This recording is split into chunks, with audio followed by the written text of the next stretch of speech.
tarde. Senadores da CPI da Covid divulgam imagens e documentos e afirmam que um motoboy da empresa VTC Log pagou boletos para o ex-diretor de logística do Ministério da Saúde, Roberto Dias. A VTC Log foi contratada pelo Ministério para distribuir medicamentos e vacinas contra a Covid. A taxa geral de homicídios caiu em 10 anos no Brasil, mas os negros têm mais que o dobro de chance de serem assassinados. Preso o quarto suspeito por envolvimento no assalto de ontem a bancos em Araçatuba, no interior de São Paulo. Hoje, criminosos voltaram a atacar. Desta vez, os alvos foram caixas eletrônicos no interior da Bahia e do Paraná. E ainda, o Talibã toma o aeroporto internacional de Cabul, um dia depois dos Estados Unidos deixarem o Afeganistão. Aqui no Brasil, o desemprego recua, mas ainda atinge 14 milhões de brasileiros. A seleção de voluntários no sul de Minas para os testes da vacina Butanvac contra a Covid. E o dia de ouro para os brasileiros nos Jogos Paralímpicos de Tóquio. O Jornal Hoje está começando.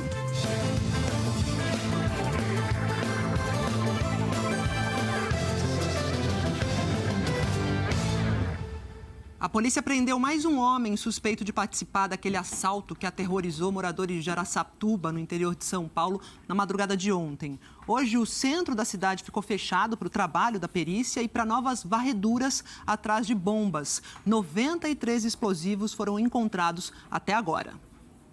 A Polícia Federal assumiu as investigações do assalto em Araçatuba. Logo cedo, agentes estiveram na Caixa Econômica Federal e no Banco do Brasil. As duas agências ficam no centro da cidade. Equipes da Polícia Militar isolaram toda a área. Foi mais uma manhã com as ruas vazias e comércio fechado. As aulas continuam suspensas e o transporte público não passa pelo centro da cidade. Como teve uso de explosivo, né, na ação criminosa, é um procedimento para deixar o local totalmente seguro, que não reste mais dúvida que ficou nenhum artefato ou alguma coisa que possa causar lesão ou letalidade nos transeuntes, os usuários aí do nosso comércio aí na área central. Equipes do GAT, o Grupo de Ações Táticas Especiais da PM, estão na cidade desde ontem. Ao todo, os policiais já encontraram 93 explosivos que seriam usados pelos criminosos. De acordo com o capitão do GAT, responsável pela operação aqui, esses explosivos estavam nas ruas do centro, nos bancos, em carros e em um caminhão deixado pelos bandidos. Parte do material foi detonado hoje de manhã em um aterro sanitário da cidade. A Polícia Militar informou que ainda precisa destruir 100 quilos de explosivos. Até o momento, 3 pessoas foram presas. Um casal em Araçatuba e um homem em Campinas. A polícia ainda encontrou 7 carros que teriam sido usados na ação, em uma mata, próximo a Bilac, cidade vizinha de Araçatuba. Segundo a PM, mais de 20 pessoas participaram dos ataques às agências bancárias ontem de madrugada. Algumas pessoas foram usadas como reféns na fuga. Houve troca de tiros. 4 pessoas ficaram feridas e 3 morreram. Um assaltante e 2 moradores da cidade. O personal trainer Márcio Vitor, de 34 anos, e o comerciante Renato Bortolucci, de 38, foram velados hoje de manhã. Nunca espera que aconteça com a gente. É meu filho que estava aí, coitado, de bobeira aí, e acabou pegando ele como refém, né? É um menino bom, né? Uma criação muito boa, graças a Deus, um trabalhador e muito sonho aí pela frente. E tal, foi ceifado aí de uma maneira trágica dessa. Infelizmente, ainda nós estamos vivendo isso, né? Infelizmente.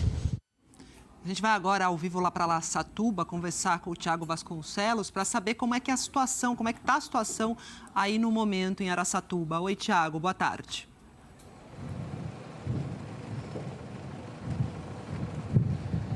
Oi, Maju, boa tarde para você, para todo mundo que está acompanhando a gente no Jornal Hoje. Olha, foi uma manhã bem tranquila no centro da cidade, toda a área estava isolada para o trabalho dos policiais.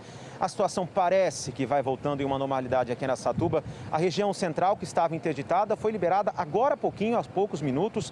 O comércio, por enquanto, ainda segue fechado, mas a previsão é que ele volte a funcionar pelo menos até o fim da tarde. Então, pelo menos essas ruas aqui próximas à Praça Rui Barbosa, voltando com tráfego normal. Só apenas uma rua, que fica ao fundo do Banco do Brasil, ainda está isolada e os policiais militares ainda estão por ali.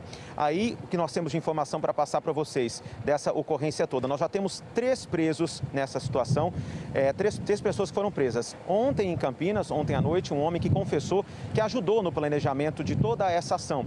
A polícia agora quer identificar aqui em Araçatuba onde está o local em que eles planejaram, em que eles ficaram antes de cometer esse assalto. Além desse rapaz em Campinas, aqui em Araçatuba a polícia já prendeu um homem e uma mulher. Eles seriam olheiros, teriam participado dessa forma de toda a ação.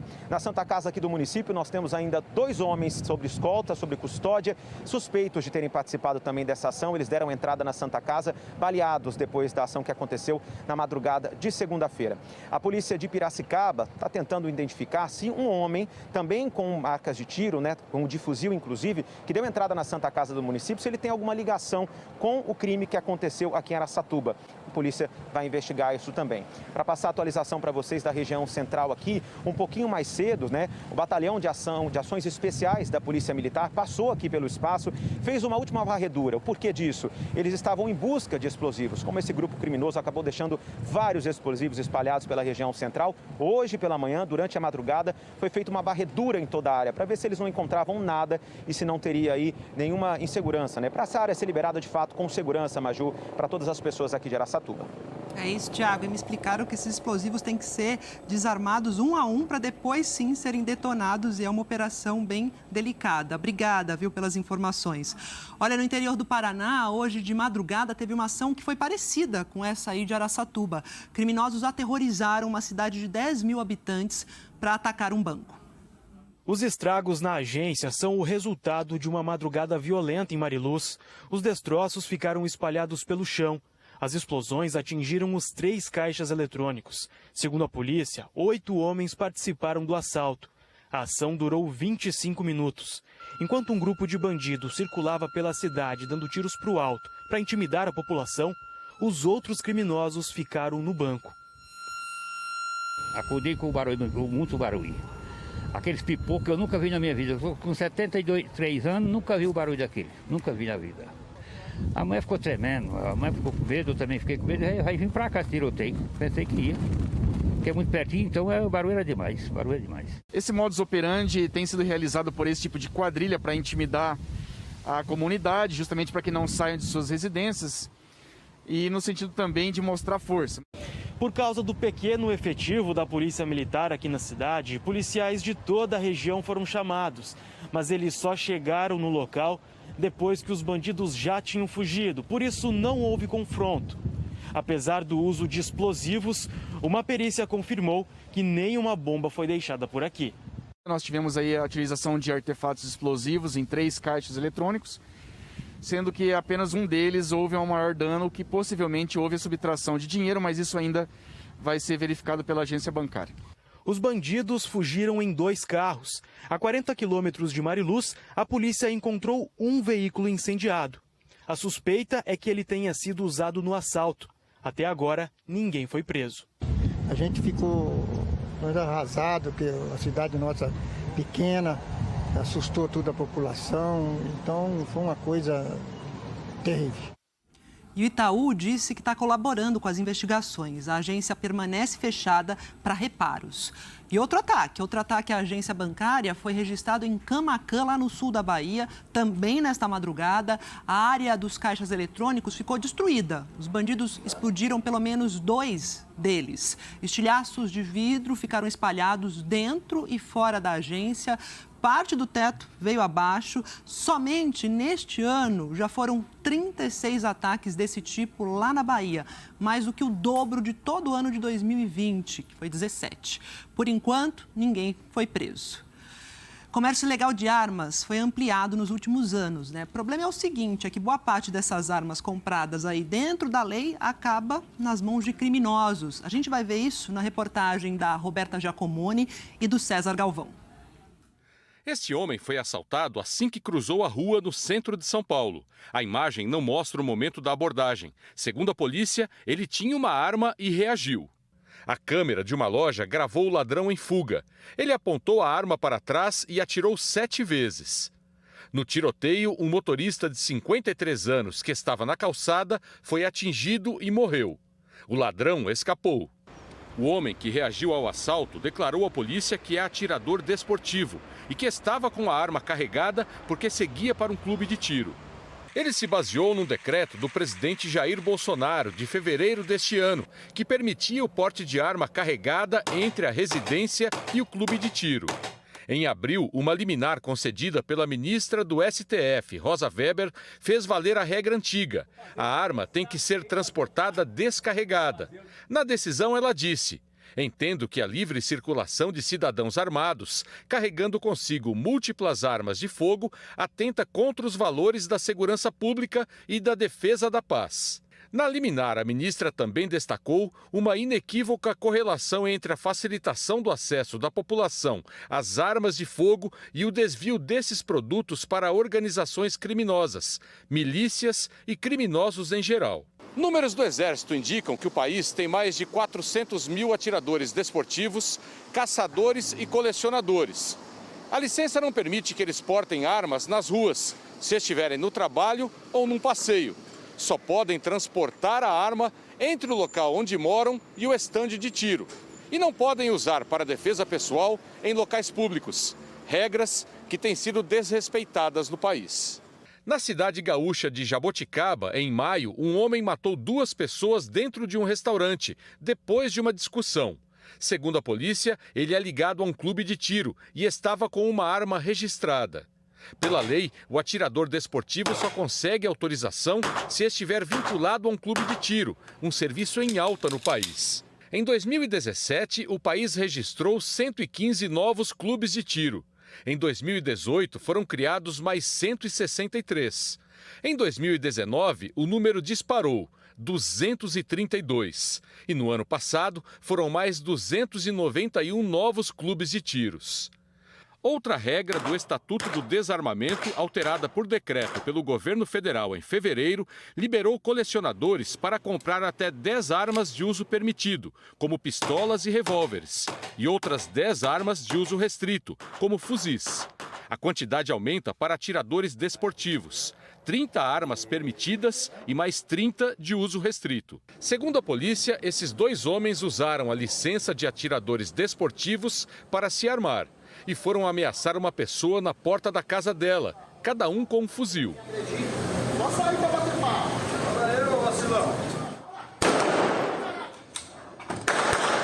A polícia identificou os 2 e descobriu que eles falsificaram documentos e usaram nomes de parentes e amigos para comprar 23 armas. Os policiais conseguiram desviar a entrega de 10 fuzis para o endereço da delegacia. As outras 13 armas, segundo a investigação, foram vendidas para facções criminosas do Rio de Janeiro. Um levantamento feito durante 5 anos por 4 das maiores fabricantes de armamentos do Brasil, a pedido da CPI das Armas do Rio de Janeiro, mostra que esse não é um problema pontual. De 10 mil armas apreendidas pela polícia, a maior parte foi vendida dentro da lei, mas acabou nas mãos de criminosos. Este pesquisador da Fundação Getúlio Vargas, em São Paulo, não tem dúvidas de que liberar armas aumenta a violência. A pesquisa científica e a evidência científica séria mostra que quanto mais armas de uma dada população, maior é o número de acidentes, maior é o número de homicídios e maior é o número de suicídios. Um país que teve uma luta muito grande para conseguir desarmar sua população civil, o que fez com que as nossas taxas de homicídio não fossem maiores do que ainda elas já chegaram, ele está perdendo décadas de trabalho em uma gestão, em uma única gestão, em um único governo. Então, o que nós estamos fazendo na prática, no limite, é renovando o arsenal do crime. E o Supremo Tribunal Federal ainda não julgou o mérito dessa questão, porque o ministro Alexandre de Moraes pediu vistas, pediu mais tempo, para analisar esse processo. No momento, a liminar da ministra Rosa Weber permanece em vigor. E em Roraima, a Polícia Federal está fazendo uma operação para desarticular uma facção criminosa que atua dentro e fora das cadeias. 20 pessoas foram presas até agora 3 foram autuadas em flagrante por tráfico de drogas. Mais de 100 policiais participam dessa operação, que recebeu o nome de Presente de Grego. Eles cumprem 45 mandados nos municípios de Boa Vista, Mucajaí e Iracema, lá no estado de Roraima, e também em Humaitá, no interior do Amazonas. 24 investigados têm mandados de prisão. Eles são investigados por tráfico de drogas e participação em organização criminosa com uso de arma de fogo. Falar de Afeganistão, porque hoje os moradores do Afeganistão acordaram com uma nova realidade lá no país. Porque depois de 20 anos, o país agora não tem mais o domínio americano e passou a ser integralmente comandado pelo Talibã. Então a gente vai para Nova York falar com o nosso correspondente Ismar Madeira sobre esse assunto, porque a grande expectativa hoje é pelo discurso do presidente americano Joe Biden sobre essa questão, né, Ismar? Bem-vindo, boa tarde. Muito boa tarde, Maju, para você, para todo mundo. Realmente muita expectativa. O presidente Joe Biden vai falar no meio da tarde e a expectativa do que ele vai dizer sobre essa retirada. Biden tem sido muito criticado pela maneira como a retirada de civis e militares aconteceu. Ele deve reivindicar a coragem de finalmente ter terminado com essa guerra. Durante a madrugada, logo depois que as tropas americanas deixaram o Afeganistão, integrantes do Talibã já foram para o aeroporto, comemoraram disparando tiros. O governo dos Estados Unidos divulgou uma imagem que é emblemática do último militar que estava embarcando no último voo deixando o Afeganistão. Foi o general Chris Donaghue. Antes de saírem lá do Afeganistão, os militares americanos destruíram mais de 70 aviões, veículos blindados, desativaram o sistema de defesa aérea que estava montado no aeroporto. Mas há dúvidas de que esses equipamentos e outros deixados pelos Estados Unidos no Afeganistão não poderão ser usados realmente pelo Talibã daqui para frente. O secretário de Estado, Antony Blinken, disse que cerca de 200 cidadãos americanos que querem sair do Afeganistão continuaram por lá, mas disse também que o governo americano vai continuar trabalhando para retirá-los e que está negociando com países vizinhos para que essas pessoas cruzem a fronteira por terra. A embaixada americana lá no Afeganistão foi fechada e agora os diplomatas estão trabalhando em Doha, no Catar.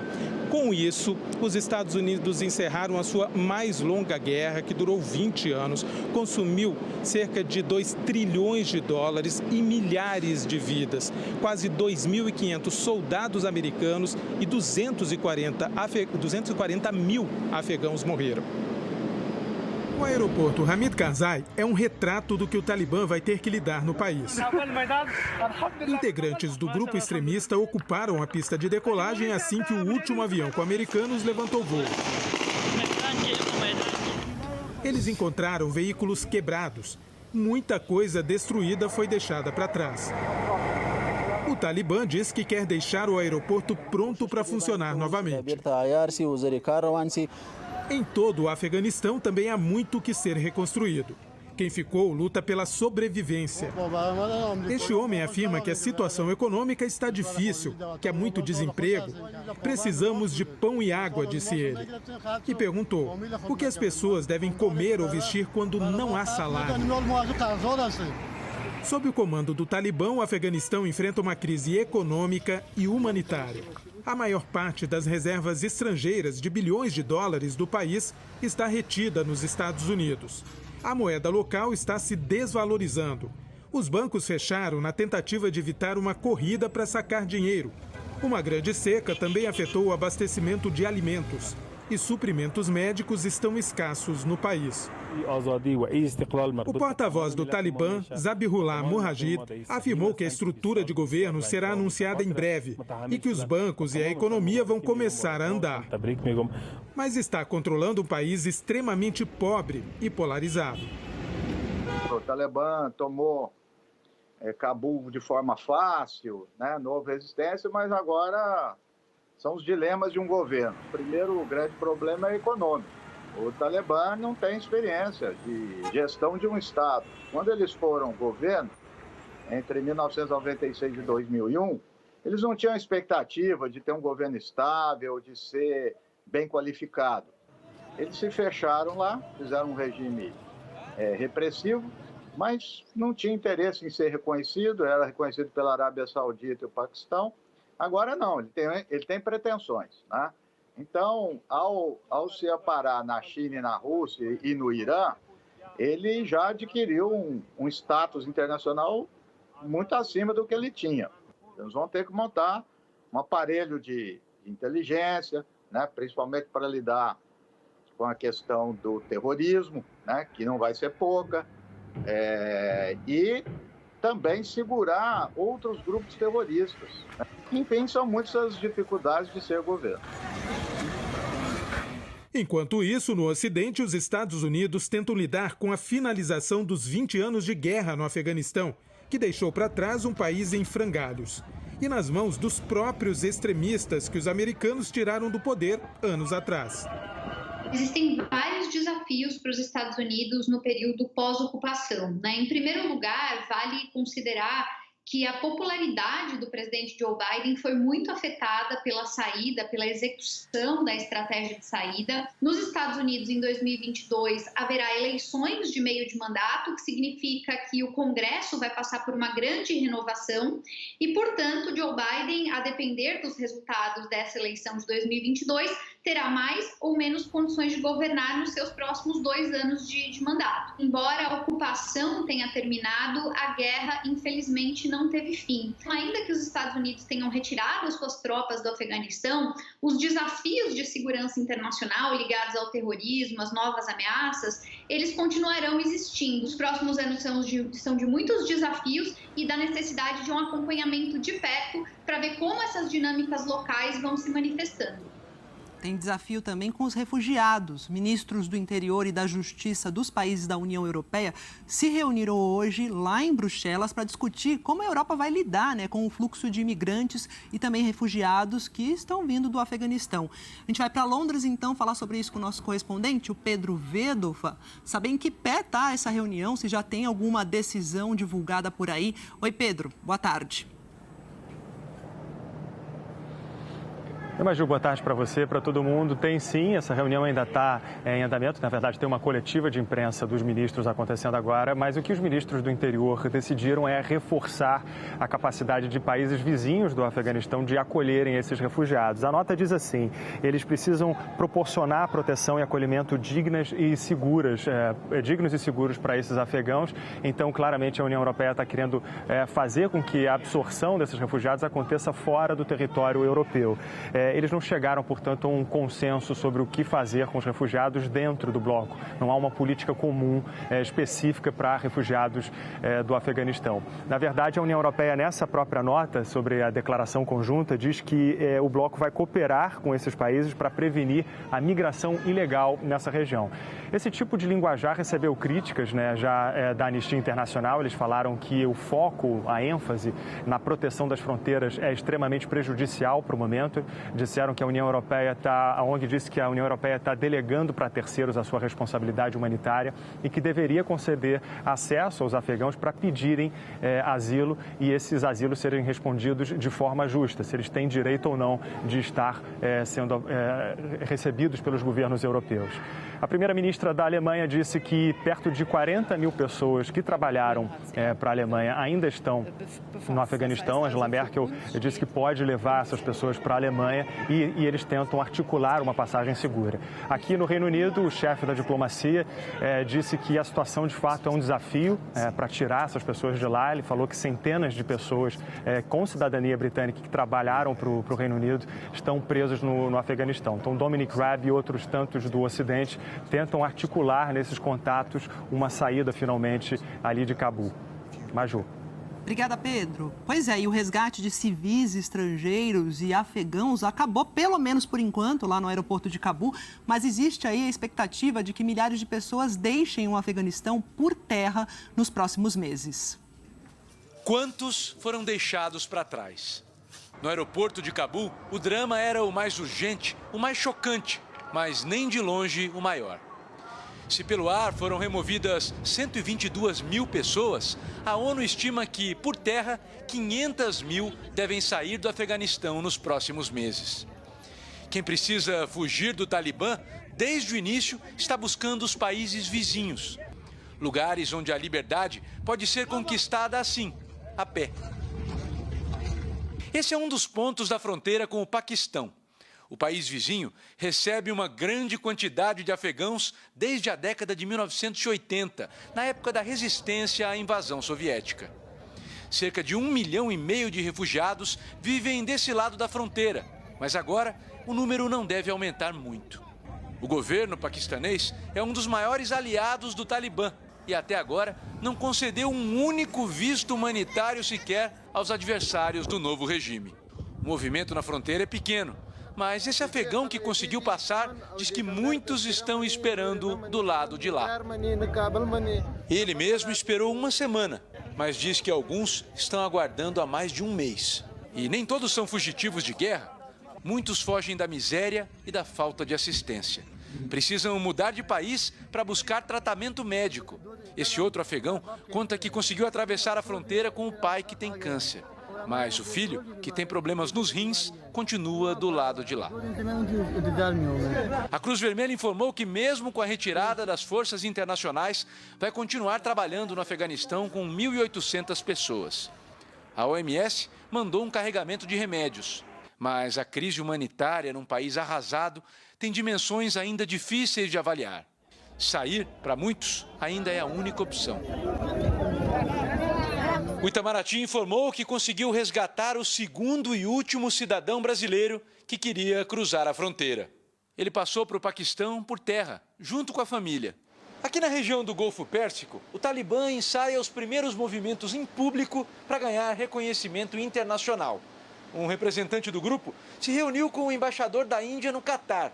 Foi o primeiro encontro diplomático formal do Talibã, que deixou aos indianos a promessa de moderação.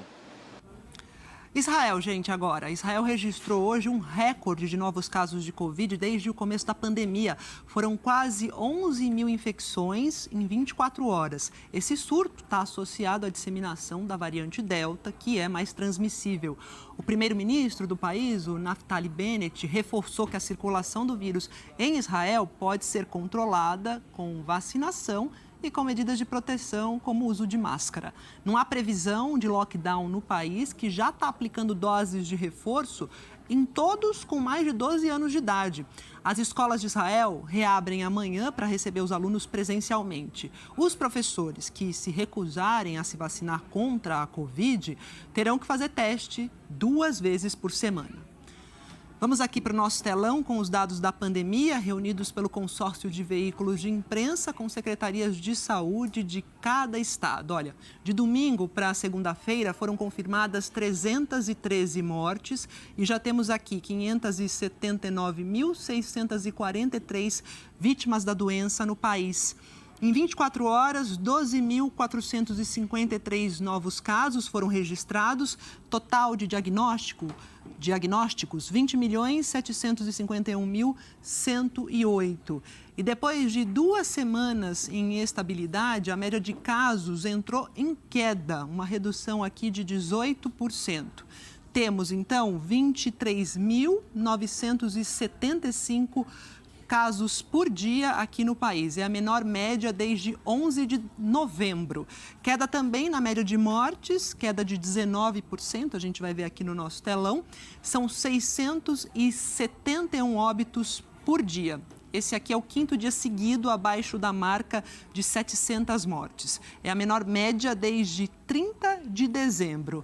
Agora vamos para o mapa para a gente observar como a pandemia está se desenrolando nos estados. Temos 2 estados e Distrito Federal que registraram alta na média de mortes, maiores aumentos lá em Sergipe com 90% e no Rio de Janeiro com 33%. Temos aqui 6 estados no grupo da estabilidade e 18 estão em queda. Maiores reduções aqui nesse grupo, Amapá com 73% de queda e também Rondônia com 58%. Vamos para o Recife. A Prefeitura do Recife está fazendo uma testagem em massa da população para rastrear os casos de Covid na cidade. Essa iniciativa surgiu depois que apareceram os primeiros casos de da variante Delta em Pernambuco, que é mais transmissível, como a gente sempre vem dizendo aqui. Bianca Carvalho está lá num local onde estão fazendo os testes e conta pra gente como é que está a movimentação por aí, pessoal aderindo. Bianca, boa tarde. Oi, Maju, boa tarde para você, boa tarde para todo mundo. Vê só, essa testagem está acontecendo em 6 locais hoje. Eu estou na estação de metrô de Joana Bezerra, que é uma das mais movimentadas, e por isso que esse foi um local escolhido. Adesão muito grande aqui, né? Teve testagem ontem, só que a testagem hoje, depois que o pessoal ficou sabendo, muita gente. É aquele teste rápido que a pessoa coloca, tira a secreção do nariz, né? O resultado sai em 15 minutos. Aquele povo que está ali, ó, Maju, está esperando para saber o resultado. O que acontece é que é o seguinte, a fila para fazer o teste é muito grande nesse momento. Uma informação importante que eu peguei, das pessoas que fizeram o teste hoje pela manhã, 100 pessoas, 2 deram resultado positivo. As 2, uma tinha só uma dose de vacina, a outra não tinha vacina nenhuma. Fiz questão de perguntar isso, mas ó, a fila. Anunciaram que ia ter testagem, né? Ó, fila vem isso aqui tudinho, tudo isso aqui, até lá em cima. Tem que aumentar a quantidade de equipe, porque tem muita gente querendo fazer teste. A expectativa é fazer teste em 1.600 pessoas em cada um dos locais todos os dias. Essa estratégia da testagem em massa, Maju, foi anunciada pelo governo de Pernambuco no início do mês, quando o Pernambuco confirmou os primeiros casos de Covid-19 pela variante Delta. Até agora são 15 casos confirmados, 5 de tripulantes de um navio que não está mais aqui na capital pernambucana e 10 de pessoas daqui de Pernambuco. Mas é isso, a testagem continua, a ideia é testar 10% da população, Maju. É isso, Bianca, testar, rastrear e isolar, e fiquei feliz de ver muita gente aí, a maioria do pessoal usando máscara, que bom. Obrigada, viu? Bom trabalho por aí, Bianca. Olha, aqui em São Paulo, por causa da queda contínua nas internações de pacientes com Covid nos últimos 2 meses, a Prefeitura decidiu reduzir o número de vagas de UTI que são reservadas para pacientes com a doença. O Hospital das Clínicas de São Paulo está com 57 pacientes na UTI com Covid-19. No pior momento da pandemia, em abril, o maior complexo hospitalar da América Latina chegou a ter 270 leitos ocupados com os casos mais graves. A situação agora é melhor, mas a equipe continua em alerta. É como se a gente estivesse numa guerra esperando por uma nova batalha, que se não chegar vai ser muito bom. Nós estamos cansados, nós estamos com uma certa apreensão do que poderá vir, mas nós estamos prontos para responder aquilo que for necessário. A média móvel de novas internações no estado de São Paulo está em 715 por dia. É o segundo menor número da série histórica, que começou no dia 14 de abril do ano passado, quando o estado registrou a menor média, 684 internações diárias. Nos hospitais municipais da capital paulista, a situação também vem melhorando nos últimos 2 meses. Tanto é que agora a Prefeitura decidiu fechar 258 leitos de UTI para Covid em 19 unidades hospitalares e mantém apenas 5 o atendimento para os pacientes mais críticos. Esse aqui é um dos 5 hospitais municipais de São Paulo que, a partir de amanhã, vão passar a concentrar os casos mais graves de Covid-19. Hoje, a capital paulista tem 790 leitos de UTI para tratar a doença, divididos em 24 unidades. E esse número vai ser reduzido para 532 leitos. Para a gente ter uma ideia, no auge da pandemia, a cidade de São Paulo chegou a ter 1.445 leitos de UTI para a doença. Ontem, no fim da tarde, os hospitais municipais da cidade tinham 340 pedidos de internação em UTIs e enfermarias para casos diversos, como acidentes e infartos, e apenas 29 pedidos para casos de Covid.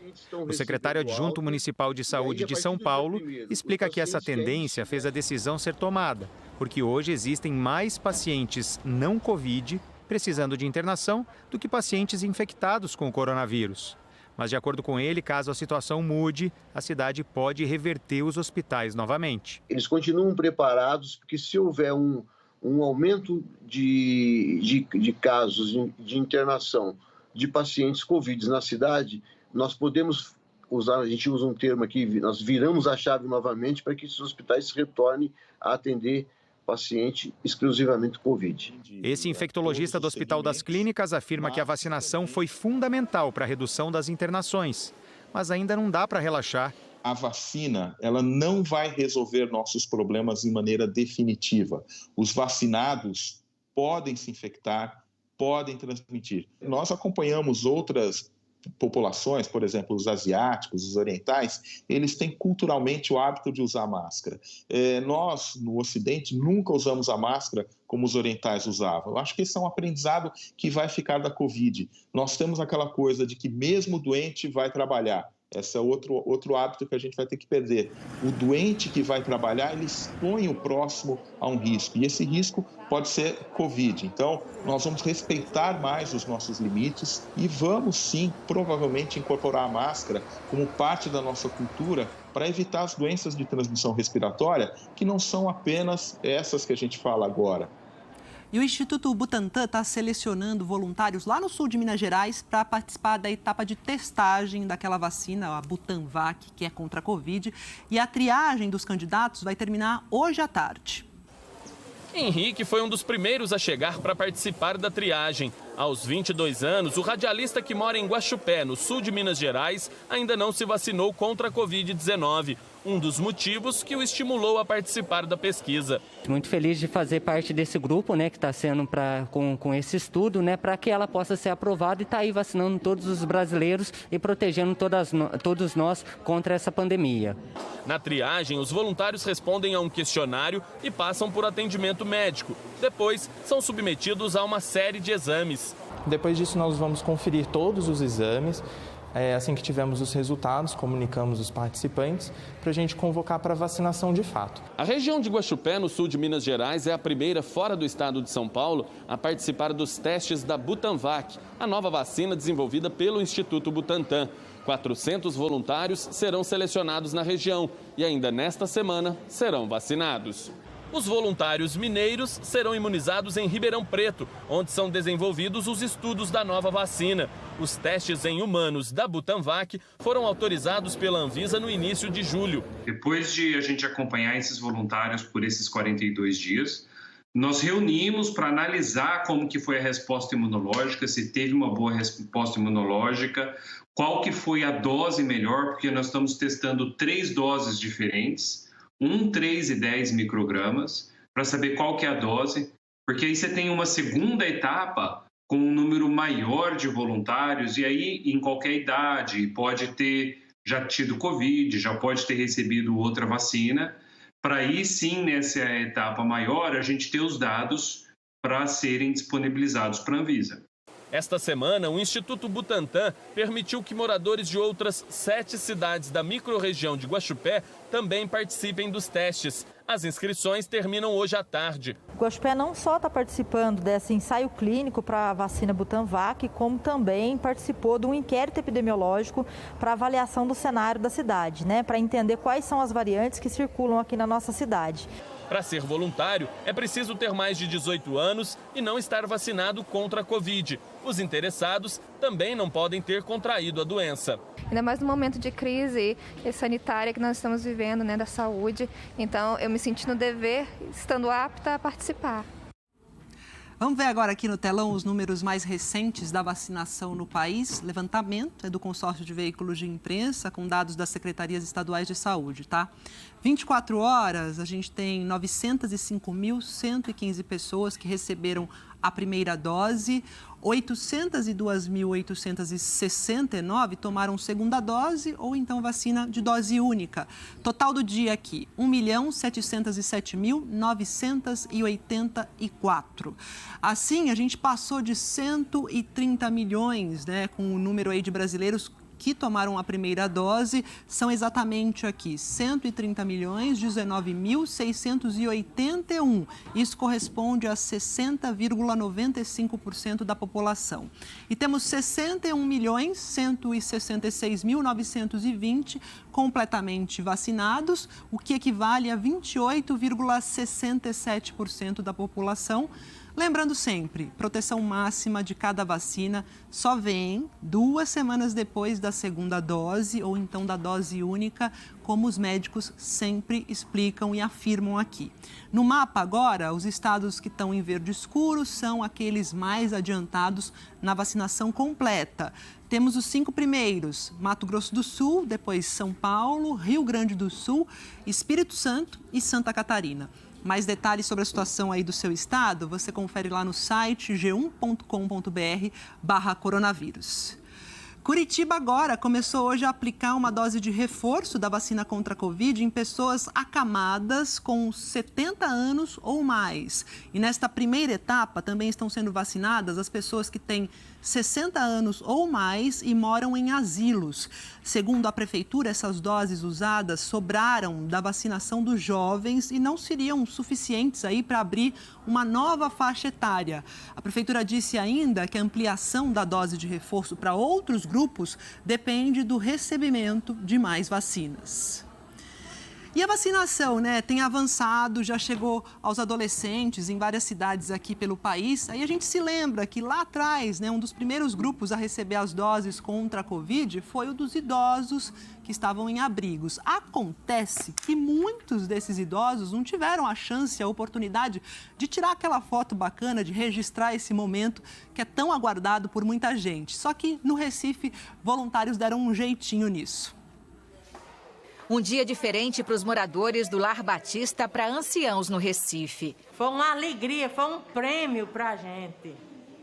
Estava contando os minutos para esse momento? Estava contando os segundos.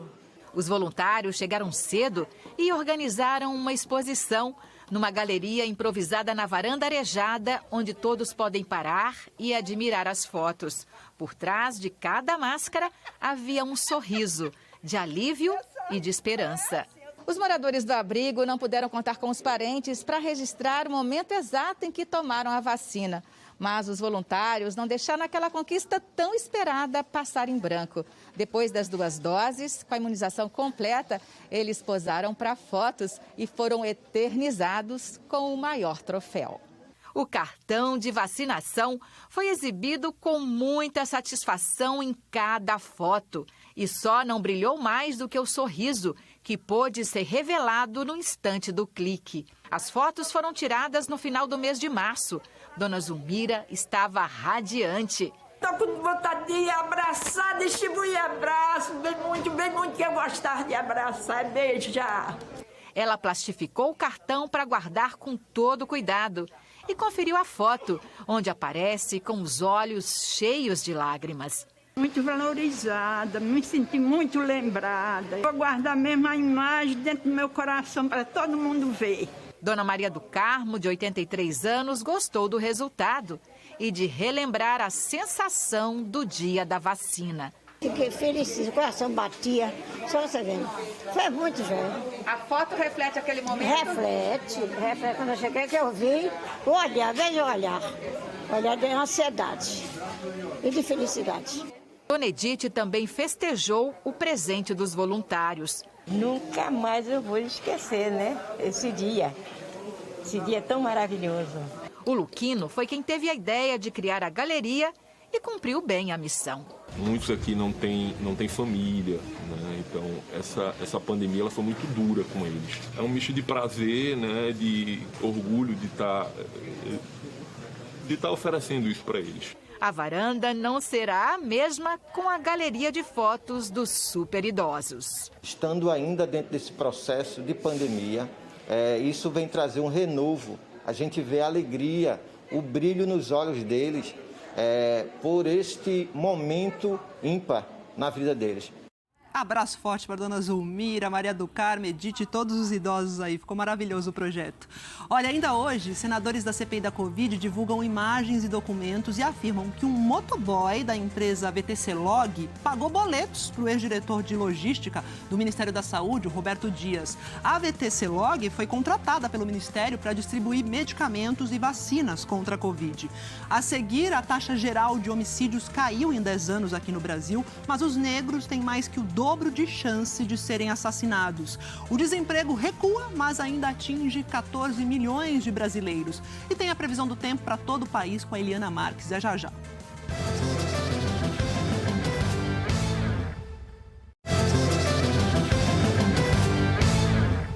O número de assassinatos aqui no Brasil caiu nos últimos 10 anos, mas os homicídios de pessoas negras aumentou no mesmo período. Esses dados são do Atlas da Violência, que foi divulgado hoje. Os números são de uma guerra. Mais de 500 mil de mortos em 10 anos. E no fronte dessa batalha, as maiores vítimas, os jovens. O Atlas da Violência mostra que das 623 mil pessoas assassinadas no Brasil entre 2009 e 2019, mais da metade, 333 mil, tinham entre 15 e 29 anos. Esse número está muito associado a uma série de desigualdades com que a gente convive na sociedade brasileira, como os números de evasão escolar, que são altíssimos, péssimas condições de vida, uma desigualdade do ponto de vista socioeconômico brutal. Faz só 4 meses que a Kelly perdeu o filho Tiago, de 20 anos, vítima de violência policial no bairro onde mora, no extremo da zona leste de São Paulo. O policial entra aqui na comunidade como se todo mundo fosse vagabundo, como todo mundo fosse traficante, como todo mundo roubasse, matasse. Lá é um bairro esquecido. Lá não tem nem curso, não tem nada. A escola não presta. E não é só uma coincidência o fato de o Tiago ser negro. As chances de uma pessoa negra morrer são 2 vezes maiores do que uma pessoa não negra. Para se ter uma ideia, só em 2019, quase 76% das vítimas de homicídio eram negras. Incluindo o gênero a esse recorte racial, os dados mostram que é quase como se existissem 2 países diferentes. No Brasil, das mulheres brancas e orientais, por exemplo, a taxa de mortes nos últimos 10 anos caiu 26%. Mas entre as mulheres negras, esse número foi na direção contrária. Elas morreram mais, um aumento de 2%. Nesse país extremamente violento, as políticas públicas falham em proteger a vida, em estimular a vida das pessoas negras. Um desapreço, um descuido, uma negligência, um desinteresse em salvar a vida das mulheres negras. Muito pelo contrário, o que a gente faz é colocar mais armas em circulação e todo mundo sabe, né, Mariana? Quanto mais armas, mais morte. Todos os estados brasileiros tiveram queda na taxa de homicídios, com exceção do Amazonas, que entre 2018 e 2019 apresentou aumento de 1,6%. E as mortes continuam violentas no estado. No começo de agosto, 8 homens invadiram uma casa na zona leste de Manaus e mataram a tiros o servente de obras Samuel de Andrade, de 28 anos. A polícia investiga o caso. Aqui no estado de São Paulo, o número de homicídios por 100 mil habitantes é o mais baixo do país, 7,3. No entanto, esses dados devem ser analisados com cautela.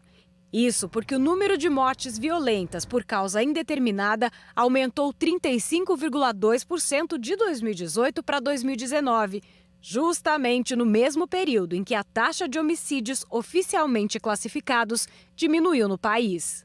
O problema que nós temos em São Paulo e em vários estados do Brasil, essa subnotificação dos homicídios, das mortes. O mínimo que a polícia precisa fazer constar é a causa da morte. Então, isso mostra o desdém que essas mortes são tratadas pelas próprias polícias, que deveriam apurar as circunstâncias e a autoria dessas mortes. E o Atlas da Violência mostrou também que cresceu a taxa de homicídios dos povos indígenas. Nos últimos 11 anos foram 2.074 assassinatos, uma alta aí de 21%, enquanto a taxa de homicídios em geral caiu. Sobre a morte do Tiago, que a gente mostrou na reportagem, a Polícia Civil de São Paulo disse que o caso foi investigado como roubo seguido de morte e abuso de autoridade. Os inquéritos foram relatados e encaminhados para o Ministério Público e para o Poder Judiciário. Agora, deixa eu fazer aqui uma correção, porque no começo do JH, naquela reportagem que mostra que o comércio legal de armas foi ampliado nos últimos anos, a gente disse que o decreto do governo federal liberou colecionadores para comprar até 10 armas de uso permitido, como pistolas e revólveres, e outras 10 armas de uso restrito, como fuzis. Na verdade, é o seguinte, são 5 armas de uso permitido e 5 de uso restrito. A gente pede, então, desculpas por esse erro. Taxa de desemprego agora caiu no segundo trimestre deste ano, então passou de 14,7% no primeiro para 14,1% agora. Mas o aumento do número de pessoas ocupadas aconteceu basicamente pelo crescimento da informalidade e dos trabalhos por conta própria. Yasmin estava feliz, tinha conseguido um emprego, mas veio a pandemia e tudo mudou. agora faz doces para vender na rua. Eu ia ser contratada em abril, mas aí veio a pandemia em março. E aí tudo desandou, quando a gente voltou a trabalhar já era outubro, e aí eu fui entregar currículo para extranatal e nada andava, e então eu tomei a decisão de trabalhar para mim, enquanto as coisas não andam. O número de trabalhadores por conta própria bateu recorde no segundo trimestre. São quase 25 milhões de pessoas, segundo a Pesquisa Nacional por Amostra de Domicílios Contínua, divulgada hoje pelo IBGE. Um aumento de 4,2% do primeiro para o segundo trimestre e de mais de 14% na comparação anual. Chama a atenção também o aumento de trabalhadores informais, aqueles que não têm carteira assinada, CNPJ ou remuneração fixa. Em um ano, quase 5 milhões de pessoas passaram a viver dessa forma. A Joyce montou uma banquinha para conseguir pagar as contas, vendendo máscaras e pano de chão. Eu consigo pagar a internet, consigo pagar a luz, gasto de passagem que a gente gasta e fazer compra, o mínimo. A pesquisa mostra que o avanço na vacinação e a abertura gradual da economia levaram milhões de brasileiros de volta ao mercado de trabalho. A população ocupada aumentou no país. 2 milhões e 100 mil brasileiros conseguiram uma ocupação, mas em atividades mais precárias, principalmente por conta própria ou emprego sem carteira assinada. A gente observa, de fato, que tem uma recuperação do mercado de trabalho, ainda muito puxado pela informalidade, que não depende muito de criação de vaga, basta realmente ter uma demanda, as pessoas estarem circulando, então elas podem voltar a poder trabalhar, e isso tudo já era esperado, mas a gente ainda está recuperando perdas. O nível realmente da população ocupada hoje ainda é abaixo do nível pré-pandemia, então a gente ainda tem um caminho ainda considerável para voltar àquele patamar ali do início de 2020, e tanto na informalidade quanto na formalidade. 618 mil pessoas conseguiram um emprego formal no segundo trimestre, alta de 2%. E a taxa de desemprego caiu para 14,1% nesse período, em relação ao trimestre anterior, quando bateu recorde. Mas continua alta. São 14 milhões e 400 mil brasileiros desempregados. Ainda são números muito altos que a gente observa, e isso realmente tem uma expectativa de melhora, mas não vai ser no curto prazo, não é logo no próximo mês. Isso depende muito de uma continuidade dessa melhora da pandemia. Desempregado, Jorge está catando material para reciclagem e sonha em ter uma renda. Eu gostaria de ter uma casa, um lugar para me descansar, poder guardar minhas coisas. Tinha vontade de ter uma casa minha mesmo. A gente fala agora dos microempreendedores, porque metade deles, os microempreendedores individuais aqui do país, está com impostos atrasados. Mas agora eles vão ter um novo prazo para regularizar as dívidas, que é o dia 30 de setembro. Para quem tinha apenas que escolher as roupas da nova coleção nas vendas pela internet, foi preciso optar pela maneira de usar o pouco dinheiro ganho na pandemia. Como o giro do caixa estava muito baixo, ou eu pagava imposto, ou eu colocava mercadoria, ou eu colocava nessa parte e continuava vendendo, ou eu pagava imposto e não vendia. É por isso que a Débora se tornou um dos mais de 6 milhões de microempreendedores que estão em dívida com a Receita Federal. É quase metade dos donos de pequenos negócios registrados no país. As atividades oriundas do MEI são atividades muito simples, práticas, da própria convivência das comunidades. Para esse tipo de atividade, para manter as famílias, eles não conseguem, com a receita reduzida de um período como este, cumprir suas obrigações, pagar seus tributos e, além disso, manter a família como precisa, para que eles possam sobreviver. O Wilkson é empresário do ramo mais atingido pela pandemia, o de cerimoniais e eventos. Sem atividade na área, ele ajuda a tia no restaurante dela e acumula dívidas do próprio negócio. 17 meses parados por conta da pandemia, então isso acabou acarretando muita dívida. Tinha que escolher entre pagar uma água, uma luz, um telefone ou o MEI, realmente. Quem tem débitos anteriores à pandemia, ainda de 2016, precisa regularizar a situação até 30 de setembro. E olha que a Receita Federal deu uma forcinha. O prazo que venceria hoje foi prorrogado.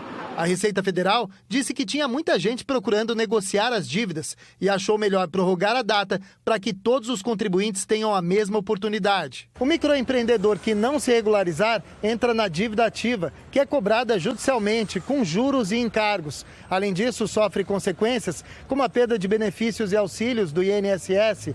Já as dívidas de 2017 para cá também podem ser negociadas agora ou um pouco mais adiante. Para essas, a Receita ainda não determinou um prazo para inscrição na dívida ativa. Mas em qualquer situação, o CNPJ, que é o registro da empresa, não será cancelado. Nós não queremos que empresas morram, nós queremos que elas vivam e queremos que elas empreguem e gerem renda na comunidade. Em julho, as contas do setor público, que reúnem aí União, estados, municípios e empresas estatais, tiveram um déficit de 10 bilhões e 300 milhões de reais. Ou seja, no mês passado, as despesas foram maiores, no mês de julho, do que a arrecadação. E esse valor é o resultado primário, que não inclui aí o que ainda vai ser gasto com os juros da dívida pública. E apesar do saldo negativo, houve uma melhora em relação a julho de 2020, quando o rombo ultrapassou 81 bilhões de reais, resultado que foi bastante influenciado pela pandemia. No ano, o setor público acumula um déficit de 15 bilhões e meio de reais. E a partir de amanhã, as indústrias vão poder aderir ao programa de incentivo à redução de consumo de energia. Medida que, segundo especialistas, já deveria ter sido adotada. A expectativa é que o governo anuncie hoje o novo valor da taxa extra da conta de luz. O país está enfrentando a pior crise hídrica dos últimos 91 anos. O consumo de energia em julho foi o maior para o mês desde 2004, um aumento de 5,7% em relação a julho do ano passado. Esse crescimento foi puxado principalmente pelo gasto de indústria e comércio, que consumiram quase 10% a mais que no mesmo mês de 2020. E o uso residencial caiu 0,5%. A partir de amanhã, os grandes consumidores, como as indústrias, vão poder aderir ao programa de redução voluntária de demanda, anunciado pelo governo na semana passada. A base é a seguinte: as indústrias deslocam a produção dos horários de maior consumo e vão receber uma compensação financeira. De acordo com a Abrace, Associação dos Grandes Consumidores Industriais de Energia e de Consumidores Livres, pelo menos 1.100 empresas têm os requisitos para aderir ao programa. Hoje, o governo discute as regras do programa para que os consumidores domésticos economizem energia. A intenção é dar um bônus para quem reduzir o consumo. O custo desse incentivo deve sair do bolso do próprio consumidor, que vai receber de volta parte do que já pagou da bandeira tarifária. Também está em discussão o reajuste da bandeira vermelha patamar 2, a tarifa mais alta da conta de luz. Logo cedo, a Câmara que toma as decisões sobre a gestão da crise hídrica, formada por 6 ministérios, se reuniu para analisar as propostas apresentadas nesta segunda pelo Comitê de Monitoramento do Setor Elétrico. Em nota divulgada ontem, o comitê afirmou que os cenários apresentados pelo Operador Nacional do Sistema Elétrico reforçam a criticidade do momento. O nível dos reservatórios do Sudeste e Centro-Oeste continua caindo. Hoje o nível está em 21,57%. Sexta-feira passada estava em 22%. O Comitê de Monitoramento decidiu colocar mais 3 usinas termoelétricas em funcionamento até fevereiro e março do ano que vem. Mais termoelétricas em funcionamento, mais cara a energia. Com o aumento do uso de termoelétricas até o ano que vem, é preciso aumentar também o valor da bandeira tarifária, que vem na conta de luz e ajuda a cobrir esse custo extra. A bandeira vermelha patamar 2 deve passar para R$ 14,00 e alguns centavos. Ela já sofreu reajuste de 52% este ano. Em junho, era de R$ 6,24 e desde o mês passado, R$ 9,49. A expectativa é que o valor exato seja anunciado até o fim do dia, junto com as regras do programa de incentivo à redução do uso de energia para consumidores residenciais. Para este especialista, as medidas de incentivo à diminuição do consumo chegam com atraso e é preciso a colaboração de todos os consumidores para evitar paradas no fornecimento. O governo demorou muito para tomar a decisão de reduzir o tamanho da contribuição de cada grande consumidor. Não podemos jogar a toalha, né? Estamos apostando em um conjunto de medidas, tá? E agora é a hora da população participar, dos grandes industriais participarem e, principalmente, dessa oferta termoelétrica estar disponível para contribuir com a segurança de suprimento. Agora a gente vai ver na prática, né, uma consequência dessa crise hídrica na geração de energia. Essa semana, a pedido daquele operador nacional do sistema, o ONS, aumentou a vazão do reservatório lá de Sobradinho, no norte da Bahia. Então, é para lá que a gente vai conversar com o repórter Cris de Lima. Cris, bem-vindo, boa tarde. Obrigado, Maju. Boa tarde para você, para quem acompanha o jornal hoje. A decisão de aumentar a vazão do lago aqui de Sobradinho de 1.000 para 1.300 metros cúbicos por segundo é para gerar mais energia para o sistema interligado nacional e também para ajudar a manter o índice mínimo de um ou outro reservatório baiano, que é o de Itaparica. Sobradinho é um dos principais reservatórios do país. Hoje o volume útil está em 48%. É considerado bom, mas já é menor do que o mesmo período do ano passado. Em junho, quando o volume estava em 60%, o operador nacional do sistema já havia autorizado o uso da água para alimentar o sistema hidrelétrico e prometeu interromper esse uso quando o volume do lago chegasse a 40% da capacidade. Portanto, uma das preocupações com esse aumento da vazão é a queda do volume aqui do lago de Sobradinho. Ainda mais agora que a quantidade de água que sai é mais que o dobro da quantidade de água que chega. Outra preocupação é com os ribeirinhos. Aqui no município de Sobradinho, que fica no norte baiano, são cerca de 4.000 agricultores, fora os piscicultores, que dependem aqui do reservatório. Com menos água, há muita possibilidade dessas produções diminuírem. Além disso, tem ainda os moradores que estão nas áreas por onde a água escoa, né? Se a vazão aumentar mais para gerar mais energia para as hidrelétricas de Sobradinho e também de Xingó, pode haver alagamentos nessas áreas, viu, Maju? Volto com você. Valeu, Cris. Chamar então a Eliana Marques para falar da previsão do tempo, para saber como é que fica o tempo, porque agosto já está quase acabando, né? Hoje é o último dia, setembro chegando, chega com chuva. Boa tarde para você, Maju. Boa tarde a todos. Olha, setembro, né? Marca aí a primavera, o início da primavera. Normalmente também marca o retorno da chuva nessa nova estação, depois do período mais seco do ano, que é justamente o inverno. Este ano, os meteorologistas dizem que o período chuvoso não vai atrasar, o que é uma boa notícia. O problema é que as chuvas ainda serão irregulares. Então, olha, voltarão volumosas ao norte do país. Também vai chover lá no sul, mas em Curitiba o rodízio de água vai continuar. O racionamento não acaba com as chuvas esperadas em setembro. No centro-oeste, a tendência já é de chuva acima da média em Mato Grosso do Sul, mas o risco de incêndios ainda vai ser alto na região. E no sudeste, a expectativa de chuva dentro da média, o que não vai elevar muito o nível dos reservatórios. No nordeste, a chuva vai diminuir. Aqui no leste da região, em compensação, são esperados novos recordes de geração de energia eólica e também solar. Já que setembro, olha lá, vai ser mais quente que o normal, isso na maior parte do país, Maju. É isso, Eliana. Bom, tendência para setembro já está dada. E hoje, último dia de agosto, como é que fica o tempo? Pois é, hoje a gente tem uma tarde aí com temperatura subindo menos, lá em Floripa, também em Curitiba, aqui em São Paulo, no Rio, em BH e em Vitória. Já em Porto Alegre, olha como esquentou, máxima de 28 graus hoje. E aí, centro-oeste, nordeste e norte, com calor, né? Mais fresco só aqui, olha, em Salvador com máxima de 27 graus. Isso tem a ver com a chuva que vai pegar a região de Salvador até o fim da semana, pelo menos. Hoje não chove nessa área amarela aqui no interior do Nordeste e também nessa outra que pega o centro-sul de Mato Grosso, passa pela Grande São Paulo e pela maior parte da região sul.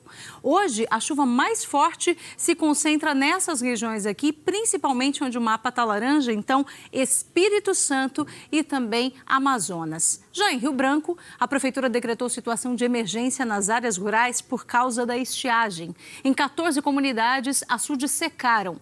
A Defesa Civil tem ajudado no fornecimento de água através de carros-pipa. Há quase 2 meses, praticamente não chove no Acre. Já em setembro, a chuva tende a ficar acima da média no estado, mas como secou muito, pode não ser suficiente, Maju. E Eli, amanhã, o que a gente tem de destaque? Bom, amanhã, Maju, olha, a gente fala de chuva nas regiões de Macapá, Boa Vista e Belém, onde a chuva pode ser mais forte, e principalmente em Manaus, com 30 milímetros e mais ainda em Vitória, com 50 milímetros de chuva. O ar seco, ele diminuiu um pouco, mas ainda vai deixar amanhã à tarde com umidade baixa em várias regiões. São essas regiões que a gente vê aqui destacadas no mapa e a pior área é aquela ali em laranja, que pega Mato Grosso do Sul e Mato Grosso isso, Maju. Obrigada, Eli que falou de risco de fogo, de incêndio alto em setembro no Centro-Oeste. Então, vou falar disso hoje, falar de incêndios em Mato Grosso. Só no Pantanal, 2 áreas estão pegando fogo. Numa delas, os bombeiros estimam que mais de 40 mil hectares foram consumidos pelas chamas na fronteira entre Brasil e Bolívia. A dificuldade de acesso e as distâncias são alguns aí dos fatores que desafiam as forças-tarefas de combate ao fogo. O fogo começou há 2 semanas na fronteira entre Brasil e Bolívia, no Pantanal. Áreas de pastagens nativas queimaram. Animais, pastagens, todo investimento de cerca, galpões, isso tudo perde. E principalmente água. Nós estamos no período de seca, não tem água para o corpo atender, às vezes, o corpo de bombeiros. 3 bases de apoio foram montadas em fazendas que oferecem suas estruturas para o combate. Nós estamos com maquinário, equipamento, pessoal, toda essa estrutura física, manutenção e também suporte para o corpo de bombeiros de alimentação, estada, água. A fazenda mais próxima fica a 130 quilômetros de Cáceres, de onde chegam suprimentos e combustível para as viaturas. As estradas da planície alagável têm muita areia e pedra. É uma área muito grande, muito distante as frentes de fogo umas das outras. E foi necessário dividir em 2 grandes equipes. A última estimativa dos bombeiros é de que 40 mil hectares já queimaram. Uma queda de temperatura nos últimos 5 dias ajudou no combate, fez o fogo perder a força, mas não está extinto. Um dos principais desafios no Pantanal é que um incêndio não acaba quando as chamas são controladas na superfície. É o chamado fogo subterrâneo. É um incêndio que ele permanece embaixo da terra, né? Naquele material combustível que ainda existe ali.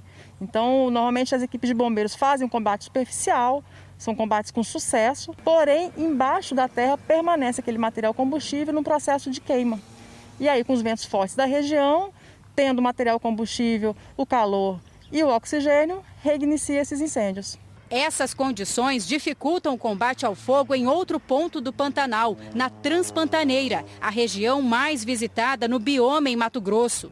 Brigadistas voluntários que reforçam uma força-tarefa há 5 dias relatam em vídeos as dificuldades em campo. Fumaça bastante. Estamos completando aqui o tanque rígido agora para voltar lá para o local da queima de novo. Tá, o fogo pulou a estrada já, estava só de um lado da estrada, agora está dos 2 lados, muito fogo.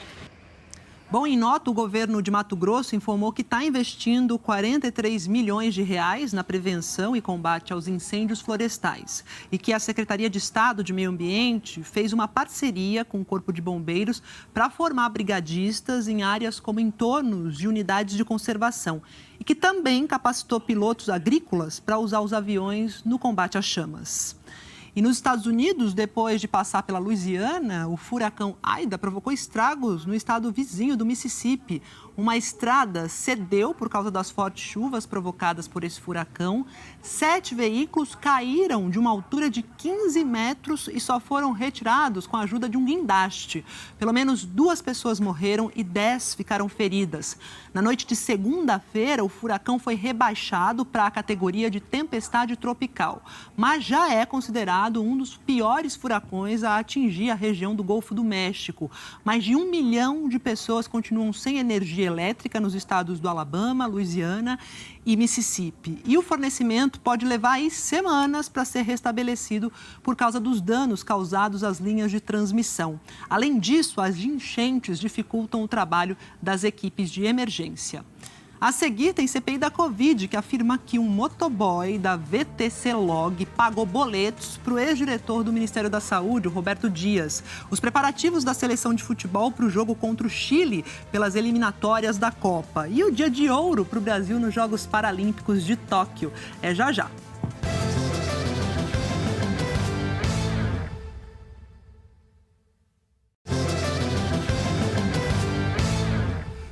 De volta para falar de CPI da Covid, que divulgou hoje imagens e também documentos que, segundo a comissão, mostram que um motoboy daquela empresa VTC-Log, que foi uma empresa contratada pelo Ministério da Saúde para o transporte e armazenamento de insumos, esse motoboy pagou contas do ex-diretor de logística do Ministério, o Roberto Dias. A CPI tinha marcado para hoje o depoimento desse motoboy da VTC-Log, mas ele não compareceu ao Senado depois de uma decisão do Supremo Tribunal Federal. E quem tem aqui os detalhes para a gente é Raquel Honorato. Oi, Raquel, boa tarde. Oi, Maju, boa tarde para você, boa tarde para todo mundo que está assistindo a gente. O ministro Nunes Marques, do Supremo Tribunal Federal, garantiu ao motoboy Ivanildo Gonçalves o direito de não comparecer aqui hoje ao depoimento. E caso ele escolhesse vir, poderia ficar em silêncio, não precisaria responder a nenhuma pergunta. Os senadores, então, decidiram recorrer. O motoboy ele entrou na mira da CPI, segundo os senadores, por conta da movimentação suspeita da empresa VTC-Log de 117 milhões de reais nos últimos 2 anos. E Ivanildo, ele teria sido responsável por quase 5% de toda essa movimentação atípica. Ele fez saques pela empresa de 4,7 milhões de reais. Pois bem, com essa decisão, então, do Supremo, os senadores decidiram ontem convocar a diretora executiva da VTC-Log, Andréia Lima, para prestar depoimento hoje. Mas ela afirmou que essa convocação chegou tarde, perto das 10 horas da noite, que ela já tinha compromisso agendado para hoje em São Paulo e que, por isso, não poderia comparecer. O presidente da comissão, senador Omar Aziz, abriu a sessão falando da decisão do ministro Nunes Marques, que permitiu ao motoboy não comparecer à CPI. Ele foi convocado como testemunha, não como investigado. Vamos deixar claro que ele é uma testemunha. Ele não está sendo acusado de absolutamente nada. A comissão quer entender quem mandava Ivanildo fazer os saques e para quem ele entregava o dinheiro. Na sessão de hoje, o relator, senador Renan Calheiros, do MDB, disse que teve acesso a documentos que mostram que o motoboy da VTC-Log pagou dívidas de Roberto Ferreira Dias, ex-diretor de logística do Ministério da Saúde. Segundo os senadores, os pagamentos foram feitos pela Voetur, empresa de agência de turismo que, segundo a CPI, é dos mesmos donos da VTC-Log. Roberto Dias está na lista de investigados da CPI por suspeitas de irregularidades na negociação de vacinas contra a Covid. Nós acabamos de receber indícios veementes de que era o próprio Ivanildo, o motoboy, que pagava os boletos de dívida junto à Voetur do Roberto Ferreira Dias. Se isso não tem pertinência temática com a CPI, nada mais terá. Renan Calheiros apresentou imagens do circuito interno de um banco que mostram a chegada do motoboy Ivanildo Gonçalves em pelo menos 2 dias a uma agência bancária. E do momento em que ele está pagando boletos. Segundo a CPI, o motoboy pagou pelo menos 4 boletos em maio e junho, quando Roberto Dias ainda era diretor do Ministério da Saúde. O valor pago chega a 47 mil reais. Os pagamentos ocorreram nesta agência, a 12 quilômetros do centro de Brasília. A CPI afirma ter chegado a essa conclusão a partir da quebra dos sigilos da empresa e de Roberto Dias. Senadores aliados ao Palácio do Planalto questionaram as imagens apresentadas pelo relator. E como é que vem a comprovação de que é ele quem paga o boleto? Esse aí é o pagamento do boleto, sim, porque a pergunta da Comissão Parlamentar de Inquérito foi sobre o exato momento, uma fotografia do exato momento em que o boleto estava sendo pago. E se coincidia com a presença do Ivanildo na agência. Senhor relator, só respondendo ao senador... Eis a comprovação. Se Vossa Excelência me permite. Por favor. A data, o horário e o momento na agência combinando com a imagem. Exatamente. Veja aí, a data, perceba mais acima a data, o valor que foi transferido e coincidindo com o momento em que o senhor Ivanildo entra na agência bancária. 24/6/2021. É a mesma agência bancária, só confirmando, as imagens são da mesma agência bancária que ocorreu, as imagens, a data, o horário são da mesma agência bancária que ocorreu o pagamento em favor do senhor Roberto Ferreira Dias. Dos boletos. Bom, se isso não for prova suficiente para que Sua Excelência, o ministro Cássio Marques, reconsidere a sua decisão, nada mais o será. Se isso não foi importante para nós ouvirmos desse motoboy aqui nessa comissão parlamentar de inquérito, nada mais é. O vice-presidente da CPI, senador Randolfo Rodrigues, explicou do que se tratam os boletos apresentados pelo relator da comissão.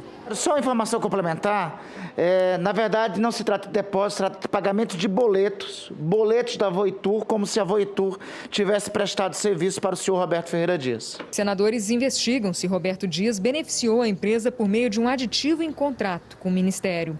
Inicialmente, a VTC-Log receberia 485 milhões de reais até 2023, mas o contrato foi reajustado em 20% este ano.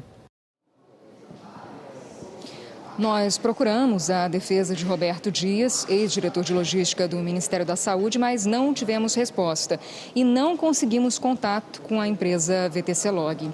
Aqui hoje a sessão já foi encerrada, mas os senadores também aprovaram 3 requerimentos: a reconvocação do motoboy Vanildo Gonçalves, a ampliação da quebra de sigilo da VTC-Log, agora então de janeiro de 2018 até hoje, e a convocação de Karina Cufa, advogada do presidente Jair Bolsonaro, que, segundo os senadores da CPI, é suspeita de intermediar o contato de lobistas com o Ministério da Saúde. Maju. Valeu, Raquel. O ministro Alexandre de Moraes, do Supremo Tribunal Federal, negou, agora há pouco, o pedido do presidente nacional do PTB, que é o Roberto Jefferson, para converter a prisão preventiva dele em prisão domiciliar. O ex-deputado está preso lá no Rio de Janeiro desde o dia 13 de agosto, com base no inquérito que apura a atuação de uma milícia digital que atenta contra a democracia. Gioconda Brasil, em Brasília, traz para a gente as informações. Oi, Gioconda. Oi, Maju, boa tarde a você, boa tarde a todos. O ministro Alexandre de Moraes negou o pedido da defesa de Roberto Jefferson, argumentando que a manutenção da prisão preventiva do ex-deputado é necessária e imprescindível para a manutenção da ordem pública e para a garantia da instrução criminal. A defesa do ex-deputado alegou razões de saúde para pedir a conversão da prisão preventiva em prisão domiciliar. Mas, no despacho, Alexandre de Moraes afirmou que não há quaisquer provas conclusivas sobre a condição de saúde do custodiado, que até a data da prisão exercia plenamente a presidência de partido político, realizando atividade política intensa, sem respeitar qualquer isolamento social.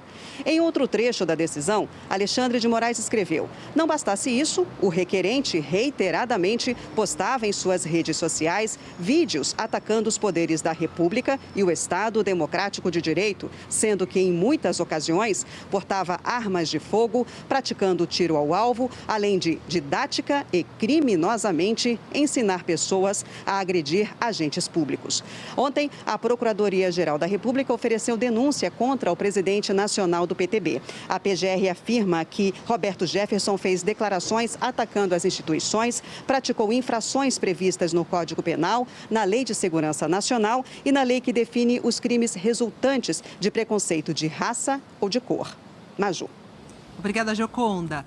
E povos indígenas de todo o Brasil estão acampados lá em Brasília, né? Esperam para amanhã uma decisão do STF que pode impactar a demarcação de terras. A profissão repórter esteve nesse acampamento, visitou 3 aldeias pelo país e vai mostrar quais são as reivindicações das lideranças indígenas. Na região do Alto do Tapajós, no Pará, um grupo de mundurucus segue para uma caminhada de 4 dias na floresta amazônica. Eu mandei fazer, para colocar nas terras onde a gente está protegendo. Acompanhamos os brigadistas da terra indígena do Jaraguá, engolida pela expansão da maior cidade da América, São Paulo. A fumaça aqui já está chegando perto, sinal que o fogo está próximo. Indígenas de todos os estados vão vir para Brasília acompanhar um julgamento que pode mudar as regras da demarcação de terras indígenas no Brasil. Hoje, depois da estreia de Verdades Secretas, do Profissão Repórter.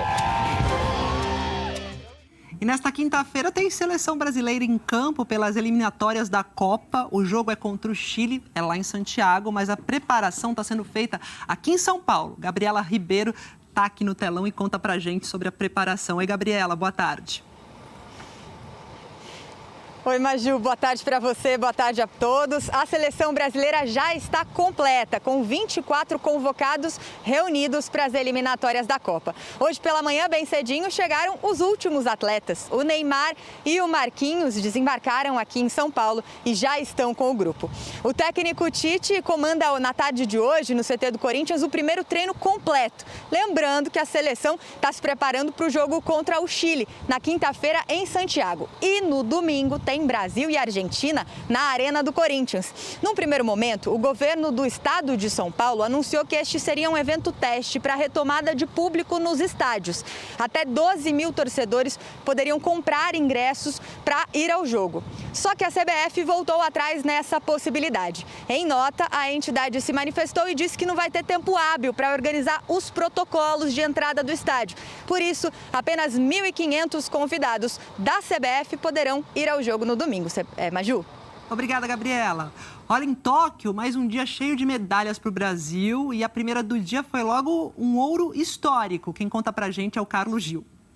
Olá, um dia de vitórias, de conquistas e também de drama para os atletas brasileiros aqui nos Jogos Paralímpicos de Tóquio. Começando pela 100ª medalha de ouro do Brasil em Paralimpíadas, que foi conquistada pelo Yeltsin Jaques e pelo guia dele, o Bira, nos 1.500 metros rasos para cegos totais, com direito a recorde mundial. O Bira falou, a gente tem chance de fazer história mais uma vez. 100º ouro da história do Brasil na Paralimpíada.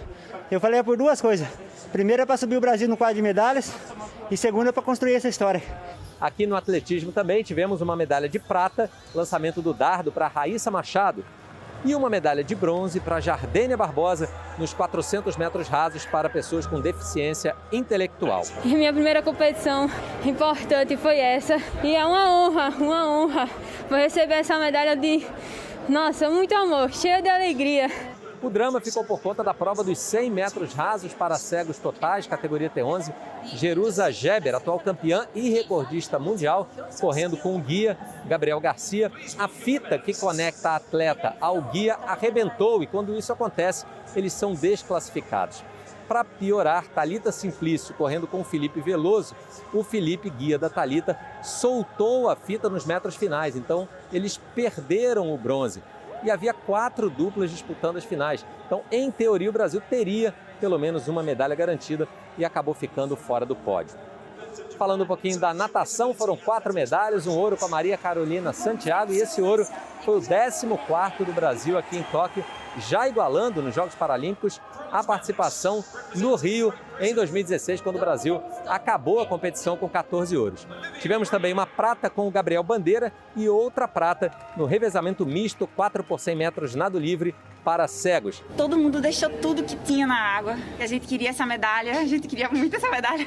Eu digo isso sempre porque eu sempre quero muito essa medalha. Eu até digo assim que eu nadei, a minha volta foi com o coração, né? Eu fui com minhas pernas, mas voltei com o coração, porque é verdade, não tinha mais de onde puxar. E para finalizar esse dia de hoje do Brasil aqui nos Jogos Paralímpicos, o bronze da Mariana Gesteira. É muito gratificante, foi muito difícil e esse choro é o melhor choro.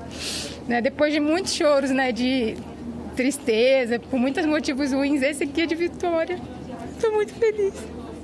É gratificante e sempre emocionante, né? Olha, vamos aos outros bons resultados para o Brasil nos Jogos. Futebol de 5, mais uma vez, deu show. Vitória por 4-0 sobre a França e classificação para a semifinal em primeiro lugar do grupo. A seleção masculina de goalball também mandou muito bem, viu? Vitória sobre a Turquia por 9-4 nas quartas de final. Na semifinal, o Brasil vai enfrentar a Lituânia. E num jogaço de tênis de mesa, a dupla brasileira formada por Paulo Sérgio Salmin e Israel Strott venceu os japoneses por 3-2 com muita emoção no finalzinho da partida. A vitória classificou o Brasil para as quartas de final do tênis de mesa por equipes. A gente atualiza agora o nosso quadro de medalhas aqui, ó. China continua com um desempenho espetacular, 62 medalhas de ouro e 132 medalhas no total. A Grã-Bretanha vem seguindo em segundo lugar, né, com 29 ouros, seguida aí pelo Comitê Paralímpico Russo com 25. Estados Unidos estão ali na cola com um ouro a menos e com as 7 medalhas conquistadas hoje, o Brasil conseguiu manter a excelente sexta posição no quadro com 14 ouros, 11 pratas e aí 17 bronzes. E um momento emocionante que não envolve nem o Brasil e nem medalhas. Olha só, o afegão Hossan Rassouli participou da prova de salto em distância. Ele só chegou a Tóquio porque uma ação secreta conseguiu tirar o atleta de Cabul, a capital do Afeganistão, que foi tomada pelo Talibã. Até o último final de semana, ninguém sabia que o Hossan e uma outra atleta do país tinham conseguido fugir. Ele ficou na última colocação, mas com certeza foi quem teve aí a maior conquista. A Zakia Kudadadi, a outra atleta afegã que conseguiu chegar a Tóquio, vai competir no Taekwondo amanhã à noite pelo horário de Brasília, tá? E temos aqui uma última notícia. O governo federal enviou ao Congresso Nacional a proposta de que o salário mínimo no ano que vem seja de R$ 1.169. O valor está no projeto do orçamento de 2022, que foi divulgado há pouco pelo Ministério da Economia. O valor é R$ 69 maior que o salário mínimo atual e repõe apenas a inflação sem um aumento real. JH vai terminando por aqui. Obrigada pela companhia. Você acompanha outras notícias no Jornal Nacional e para rever as nossas reportagens, vai lá ao Globoplay. Boa tarde, cuidem-se. Até amanhã.